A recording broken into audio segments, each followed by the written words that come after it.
perched on the rugged cliffs of Newport, Rhode Island, a sleek, modern estate stood as a monument to one man's relentless climb from nothing. Inside its glass walls, a wealthy black tech mogul and his young daughter carved out a life of quiet luxury until a business trip left her exposed. That's when the Nanny's family revealed their true colors, scheming to claim his fortune and reducing his daughter to a shadow in her own home. Just when they thought their plan was ironclad, the billionaire returned unannounced, their lies unraveled in a single moment. The real shock: how their betrayal was exposed. Before we dive into this heart-wrenching drama, drop a comment below and tell us where you're watching from. Your thoughts keep us going. The late November sky draped over the Langley estate like a heavy woolen shroud, its slate-gray clouds rolling in from the Atlantic, casting long shadows across the wind-swept cliffs. Behind polished chrome gates and a winding driveway flanked by ancient gnarled oaks, the mansion gleamed with modern opulence. Its glass and steel facade reflected the restless ocean, while manicured lawns stretched toward the horizon, dotted with minimalist sculptures and solar panels that hummed softly in the coastal breeze. Every detail, the sleek water feature bubbling in the courtyard, the floor-to-ceiling windows glowing with warm light, spoke of wealth earned through grit and genius. But near the service entrance, where gravel crunched underfoot and the air carried the sharp tang of salt and pine, the world felt raw, unfiltered, grounded in the grit of reality. A delivery driver, unloading crates of artisanal groceries, paused to glance at the mansion's rooftop terrace. There, a tall black man stood in a tailored charcoal suit, his silhouette sharp against the brooding sky. His presence commanded silence, not through intimidation, but through a quiet, undeniable gravity that made people lower their voices, out of envy, unease, or reluctant awe. That was Marcus Langley, 43, standing 6 feet 3 inches with broad shoulders that filled his bespoke jacket with effortless authority. His deep ebony skin and sharp, thoughtful eyes, dark as polished onyx, carried the weight of every barrier he'd shattered, every skeptical glance he'd endured, every boardroom he'd dominated. A cybersecurity mogul who'd built an empire from code and ambition, Marcus knew the whispers that trailed him in Newport's elite, predominantly white circles. New money? How'd he pull that off? Impressive, but still. He heard them all, always had. His wealth didn't silence them, not in a town like this, where old money clung to tradition and new wealth was met with raised eyebrows. By the maintenance shed near the back gate, a man in a faded navy parka and scuffed work boots sifted through a pile of discarded boxes, his movements quick but cautious. James Carver, late 30s, was the kind of man life had chewed up and spat out, his sharp green eyes glinting with hunger beneath the dirt and weariness. His rough hands paused on a sleek USB drive, its matte black surface embossed with the Langley Tech logo, carelessly tossed among cardboard and packing foam. He turned it over, confusion flickering across his face. Data, encrypted, valuable. This wasn't trash. Before he could pocket it, a sharp voice cut through the damp air. "That's not garbage."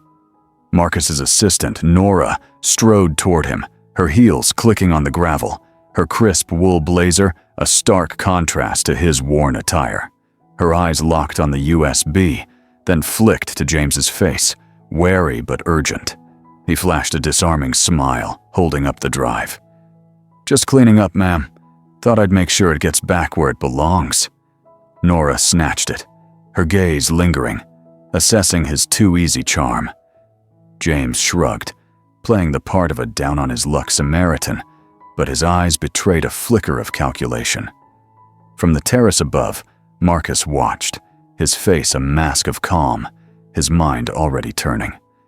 A man like that, desperate but quick, sometimes just needed a door cracked open. That evening, an offer came. James, a struggling father with a string of bad luck, was hired as the Langley family's driver. His wife, Diane, became the nanny, and their son, Ethan, 11, moved into the guest wing alongside Marcus's 9-year-old daughter, Ava. Some of the staff, the gardeners, the cooks, called it generosity. Others, a risk. In Newport, where whispers carried like the wind, small acts of kindness could stir unseen storms. The first week passed with deceptive ease.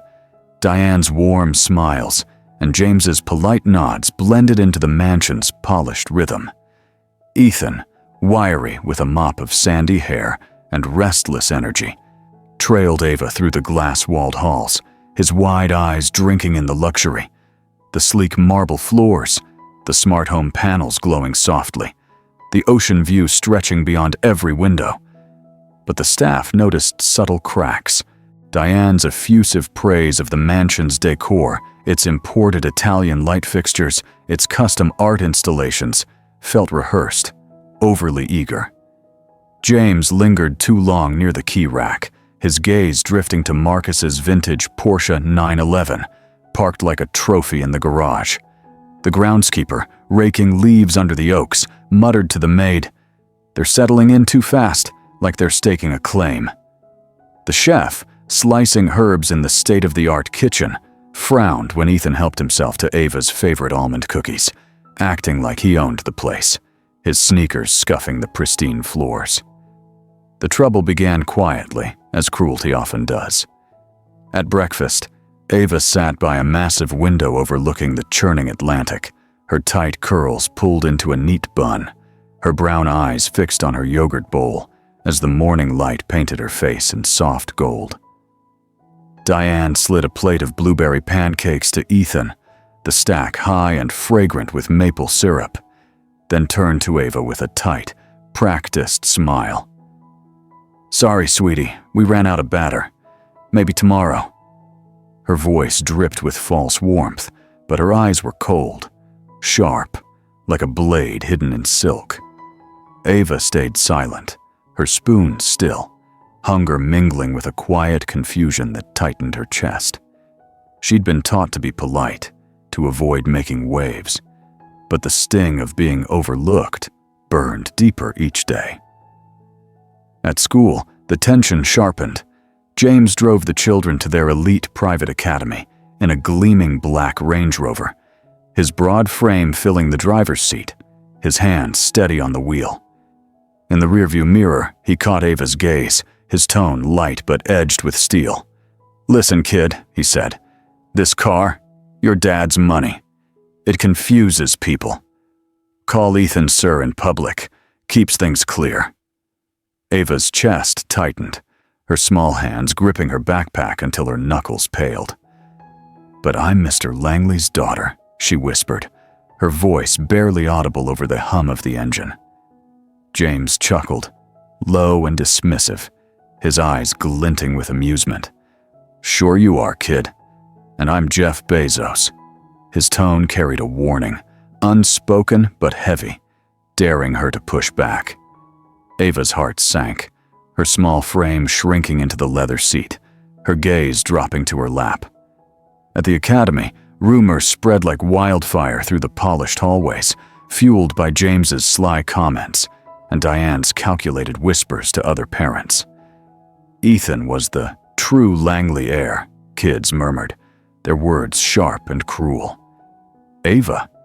Just a charity case, a kid Marcus took in out of pity. Classmates turned cold, snickers behind hands, shoves in crowded corridors, notes scrawled on her locker calling her scholarship kid, or worse. Ava's world shrank, her once bright smile dimming under the weight of isolation, her footsteps echoing alone in the school's marble atrium. Back at the mansion, Diane's games grew bolder, more deliberate. She cooked dishes Ava couldn't touch, spicy shrimp scampi, peanut-laced desserts, knowing full well about Ava's allergies, documented clearly in the household records. "Oh, I forgot," she'd coo, her voice dripping with mock apology, as Ava pushed her plate away, her stomach rumbling. "You're so quiet. It's hard to keep track." In the media room, Diane preached, "Sharing builds character." Her tone sanctimonious as she forced Ava to hand over her gaming console, her favorite novels, even her sketchbook filled with drawings of her mother. Ethan accepted them with a smug grin, stacking them in his corner like trophies from a conquest, his eyes gleaming with entitlement. The staff saw it all, the gardener's sidelong glances as he trimmed the hedges, the chef's tightened jaw as she prepared meals, but no one spoke up. Diane's sugary facade and James's quiet authority kept them in line, their whispers confined to the servant quarters late at night. When Marcus returned home each evening, drained from high-stakes meetings with investors or late-night coding sessions, Diane was all warmth and concern. "Ava's been a bit difficult," she'd sigh, her voice laced with faux sympathy as she poured him coffee. "It's tough on her, you know, without her mom." The words struck Marcus's old wounds, planting seeds of doubt. He'd look at Ava, searching her quiet face for answers. But her silence, learned, guarded, hid the truth. He wanted to believe she was just struggling, adjusting to life without her mother. But the ache in his chest grew heavier each night, a gnawing sense that something was wrong. Only one person saw through the facade: Esther, the elderly housekeeper who'd served the Langleys since Marcus was a boy, her gray hair pulled into a tight bun, her wrinkled hands steady despite her frail frame. Her sharp gray eyes missed nothing, the way Ava's shoulders hunched at dinner, the faint bruises on her fingers from scrubbing floors, the flicker of fear in her gaze when Diane passed by. At night, Esther slipped into Ava's room with warm soup and crusty bread, tucked extra blankets around her, and bandaged small scrapes from rough chores. She whispered stories of Ava's mother, her laughter, her strength, to soothe the girl's fears, her voice a soft anchor in the dark. But Esther's voice, frail and trembling, couldn't pierce the growing power Diane and James wielded within the mansion's glass walls. The staff kept their heads down, sensing the shift in control, their whispers fading into silence. The evening before Marcus's business trip was colder than usual, the ocean wind rattling the mansion's massive windows, sending shadows dancing across the sleek hardwood floors. Ava sat on a plush leather sofa by the fireplace, her small frame curled tight, clutching a silver locket with her mother's photo. The fire's glow flickered across her face, highlighting the worry in her wide brown eyes as she watched her father pace the living room, phone pressed to his ear, his voice low and commanding as he finalized a deal in Singapore. "Daddy?" Ava's voice cut through, soft but sharp, like a pebble breaking a still pond. Marcus paused, his stern face softening for a moment as he turned to her. "Come here, Ava Bear." She slid off the sofa, her sneakers padding across the floor, and slipped her small hand into his. He crouched, his dark eyes meeting hers, lines of exhaustion etched deep around them. "I want to go with you," she whispered, her voice trembling with a plea she couldn't fully articulate. Marcus's jaw tightened, his tone gentle but firm, the kind he used when logic overruled emotion. "It's just business, sweetheart. Hotels, meetings, long flights. You'd be bored stiff." He forced a smile, but Ava's eyes searched his, pleading, a flicker of fear dancing in her gaze. "What if?" Her voice faltered, the words caught in her throat. Marcus squeezed her hand, his heart twisting at the sight of her uncertainty. "Diane and James are here. Ethan's around. They'll look out for you. It's just 3 weeks." To Ava, it felt like an eternity. She nodded, biting her lip, but the unease settled in her chest like a stone, heavy and unyielding. The morning Marcus left, the mansion's air shifted, subtle but palpable, like a thread unraveling from a tightly woven tapestry. James held the car door with a practiced grin, his eyes too bright, too eager, betraying a hunger beneath the surface. Diane stood by the glass staircase, waving with a smile that didn't reach her eyes, her posture too perfect, too calculated. "Safe travels, Mr. Langley," she called, her voice smooth as polished marble. But Ava, standing by the window, heard the hunger beneath the words, her small hands clutching her locket until her knuckles ached. Then her father was gone, the Range Rover disappearing down the oak-lined drive, leaving a hollow silence in its wake. The change was swift, like a tide turning against the shore. Diane's polite requests morphed into sharp commands, her voice losing its syrupy edge. "The floors need cleaning, Ava. You live here. You help." Dusting turned to scrubbing, then polishing the mansion's endless glass surfaces on her knees, while Ethan lounged on a velvet couch, playing games on Ava's console, his laughter grating against the quiet. The staff, gardeners, maids, even the chef, averted their eyes, their silence heavy with complicity, their footsteps soft to avoid drawing Diane's attention. James leaned against door frames, watching Ava struggle with oversized windows, a smirk curling his lips. "Builds character," he'd mutter, his voice low, almost amused, his eyes glinting with satisfaction. Meals became a battlefield, each dish a calculated slight. Diane served spicy crab cakes or peanut-laced desserts, grinning when Ava pushed her plate away, her stomach rumbling. "Such a picky eater," she'd say loudly, her voice carrying to the kitchen staff, who busied themselves with tasks to avoid her gaze. "Guess that's what growing up spoiled does." Ava learned not to cry. Tears only made Diane's smile widen, Ethan's snickers louder, their cruelty feeding on her pain. At school, the rumors took root, spreading like wildfire through the academy's polished halls. Ethan was the real Langley, kids whispered, their words fed by James's sly hints and Diane's calculated gossip to other parents. Ava became a ghost in her own life. No friends, no allies, just shoves in crowded corridors and cruel nicknames scrawled on her locker. Her toys, books, even her favorite scarf vanished into Ethan's room, Diane's voice ringing out, "He needs them more."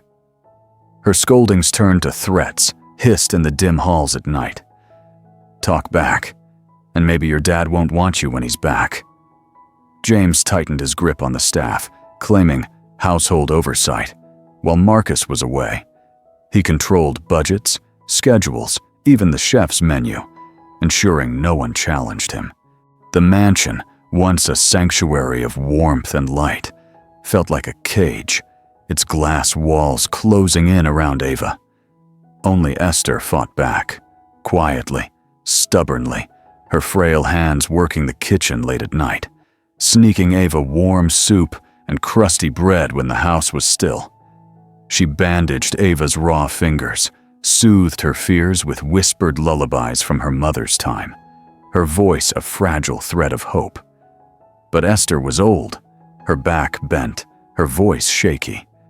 James kept her at a distance during the day, his authority unquestioned, his presence looming like a shadow over the staff. As weeks bled on, the mansion transformed into something unrecognizable. Diane paraded in Ava's mother's silk scarves, twirling before gilded mirrors with mocking smiles, her laughter echoing through the halls. James took Marcus's Porsche for joyrides, bragging to delivery drivers about running the show, his voice thick with false bravado. The staff whispered, frightened but powerless, their fear of James's control outweighing their loyalty to Marcus. No one dared call him, no one except Esther. The final straw came on a bitter night, the wind howling off the Atlantic, snow piling against the mansion's glass walls in heavy, wet drifts. Ava, exhausted, her hands red and raw from scrubbing floors, curled under a thin blanket in her room, her small frame trembling from cold and fatigue. Her locket slipped from her fingers, landing on the hardwood beside her bed, its silver surface catching the faint moonlight. Downstairs, Esther stood in the kitchen, staring at the secure phone line mounted on the wall, its number etched in her memory from Marcus's childhood. "If you ever need me, Esther, you call. No matter what." Her heart pounded, her hands trembling as she hesitated. James's car was gone, the Porsche absent from the garage. Diane's heels clicked faintly upstairs, distracted by her own schemes. It was now or never. Esther lifted the receiver, the dial tone steady against the storm outside. She punched in the numbers, each beep sharp in the silence. On the fourth ring, Marcus answered, his voice tired but unmistakable. "Hello?" Esther's throat tightened, years of loyalty and fear crashing together like waves against the cliffs. "Marcus, it's Esther," she said, her voice barely above a whisper. Silence, then a sharp breath. "Esther, what's wrong?" Her words spilled out, Diane's cruelty, James's manipulation, Ava's hunger, the bruises, the isolation, the rumors at school, the stolen toys, the threats. She spoke of the fear in Ava's eyes, the way the mansion had turned against her. Marcus didn't interrupt, his silence heavy with rage, a storm building on the other end of the line. When she finished, his voice was ice, sharp and unyielding. "Stay with her. I'm coming home." Hope sparked, faint but fierce, but the nightmare wasn't over. By morning, snow blanketed the Langley estate, softening its sharp edges into something deceptively serene, the ocean's roar muffled by the heavy drifts. Ava stood in the front courtyard, shivering in thin pajamas, her curls damp with snow, tears freezing on her cheeks as the wind bit into her skin. Diane's voice cut through the storm, sharp and cruel. "Out here's where you belong. Maybe the cold'll teach you respect." James leaned against the glass door, arms crossed, his smirk cold as the snow. Ethan, bundled in a puffy jacket, munched on a protein bar, grinning as he watched from the warmth of the porch. The staff passed by, eyes down, their silence a heavy weight.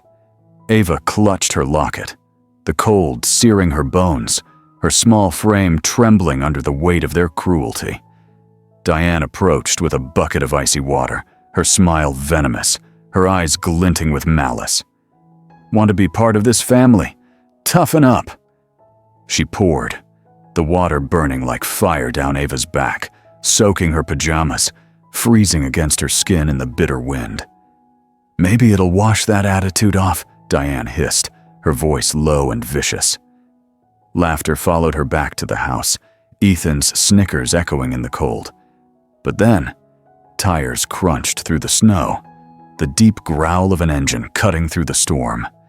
A black Porsche screeched to a stop at the foot of the driveway. For a heartbeat, no one moved. Then the door opened, and Marcus Langley stepped out. He looked different, his tailored coat billowing in the wind, his polished shoes sinking into the snow. But the quiet detachment he usually carried was gone, replaced by a fury that burned in his dark eyes. They locked onto the scene before him, his little girl shivering, soaked to the bone, her face pale, her lips trembling in the snow. Diane froze on the porch, her bucket clattering to the ground. James stiffened, his smirk vanishing. The staff lingered like shadows in the hallway, their faces unreadable but their eyes wide. The mansion, meant to be a sanctuary, felt poisoned, its warmth stolen by greed and cruelty. Marcus crossed the courtyard in long, deliberate strides, his coat flaring behind him like a storm cloud. In one fluid motion, he scooped Ava into his arms, her small, frozen body curling against his chest, her locket slipping into the snow. He saw it, his fingers tightening around her as he held her close, his warmth a shield against the cold. "Esther, inside," he barked, his voice low but commanding. The old woman hurried forward, her steps surprisingly quick despite her age, her hands trembling as she took Ava from Marcus. "Warm bath, blankets now," he ordered, his tone leaving no room for hesitation. Esther nodded, rushing inside, Ava limp in her arms, her small frame still shivering. Marcus straightened, his gaze turning to the porch, his eyes slicing through Diane, James, and the silent staff like a blade honed by rage. The snow crunched beneath his boots as he took a slow step forward, the weight of his presence heavier than any words. "Pack your things," he said, his voice calm but lethal, each word cutting through the frozen air. James opened his mouth, fumbling for the arrogance he usually wielded, but it crumbled under Marcus's stare. You can't just—" "I can," Marcus interrupted, the corner of his mouth twitching with disgust. "This house, this life, you thought you could steal it. You thought hurting my child wouldn't come with consequences." His eyes darkened, the storm in them rising, unyielding. "You don't belong here. Not anymore." Diane's painted smile fractured, desperation clawing at her face as she clutched Ethan's shoulders, her nails digging into his jacket. "Please, we didn't mean— It was just— Enough," Marcus snapped, his voice dropping to ice. "Out, by tonight." No one moved for a moment, the mansion holding its breath, the staff lingering silently at the windows, on the stairs, their faces unreadable but their eyes watching everything. Then, quietly, the illusion shattered. Diane stumbled back inside, grabbing coats and bags with shaking hands, her heels clattering on the marble. James followed, glaring at the floor, his bravado stripped bare. Within minutes, they were gone, pushed out into the snow, their footprints the only trace left as the glass doors slammed shut. The storm they'd stirred had swallowed them whole, and this time, no one was coming to let them back in. The snow fell heavier now, blanketing the lies, the schemes, the greed that had poisoned the Langley estate. Inside, Marcus climbed the staircase to Ava's room, his steps heavy but deliberate. He found her curled in a thick blanket, Esther sitting beside her, humming softly as she brushed a damp curl from the girl's face. Ava's eyes, still glassy from exhaustion, met his, and for the first time in weeks, a flicker of hope shone through. The morning after the storm felt different, the air lighter, as if the mansion itself had exhaled. The snow had stopped sometime before dawn, leaving the world outside wrapped in a soft, muted stillness. The sky stretched pale blue above the cliffs, streaks of sunlight breaking through the icy clouds, casting gentle light across the frost-kissed windows. Inside, the house no longer echoed with the sharp, false laughter of strangers or the heavy silence of fear. It breathed again, cautiously, quietly, like a wounded creature realizing it was safe. Marcus stood by the kitchen island, his coffee untouched, watching the last of the police cruisers disappear down the oak-lined drive. His reflection in the glass was older, harder, more tired than he remembered.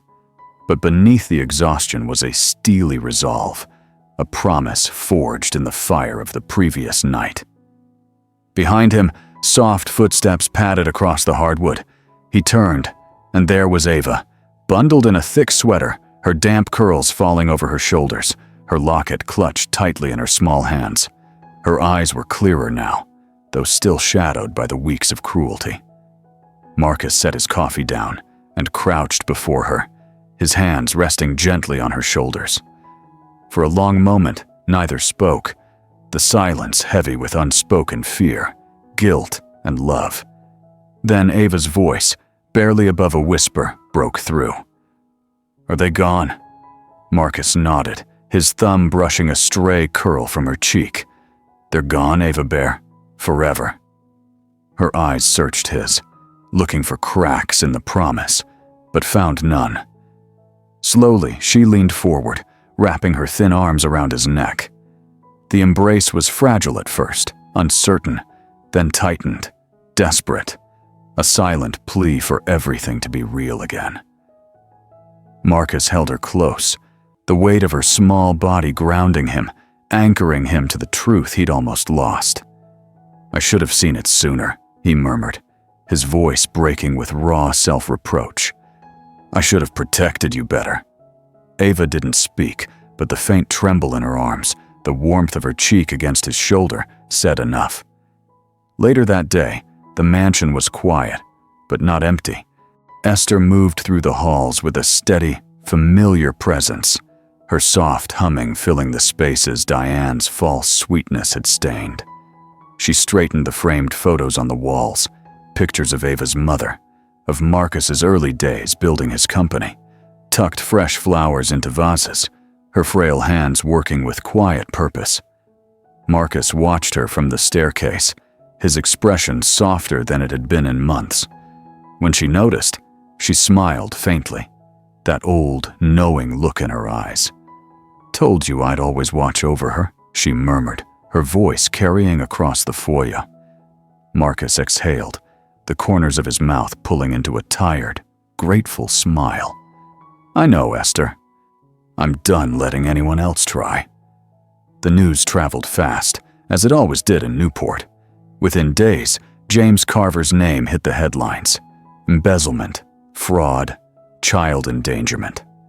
His smirking mugshot, the same face that had conned its way into the Langley estate, was plastered across every news channel, his schemes laid bare. Diane and Ethan faded into the background, stripped of their illusions of wealth, forced back into the gray, suffocating reality of debt and small-town shame. The world moved on, as it always did, its attention shifting to the next scandal, the next story. But inside the Langley estate, life didn't just move on, it rebuilt. Ava's laughter returned to the halls, tentative at first, like a bird testing its wings, then brighter, stronger, filling the spaces that had been silent for too long. Her room filled again with books, games, sunlight streaming through the windows, washing away the shadows. The scars of the past weeks didn't vanish overnight, but they softened, like old bruises fading from memory. Marcus made sure of it. He walked her to school himself, his tall frame a quiet shield against the world. He sat beside her at breakfast, listening as she talked about her drawings, her stories, her dreams. When doubts crept in, the quiet fear that it could all fall apart again, he met her eyes with steady, unwavering resolve. "You are mine, Ava Bear," he said, his voice low but certain. No one takes that from you." Outside, the snow melted in slow, glittering streams along the oak-lined drive, the chrome gates, the cliffside paths leading to the ocean. The sun climbed higher, stronger with each passing day, casting light over the mansion's glass walls, the sprawling lawns, the world beyond. It wasn't perfect. Nothing ever would be. But it was theirs, earned through pain and perseverance, protected with a fierce, unyielding love. And this time, no one would ever silence the truth again. Join us to share more meaningful stories by hitting the like and subscribe buttons. Don't forget to turn on the notification bell to start your day with profound lessons and heartfelt empathy. Your support keeps these stories alive.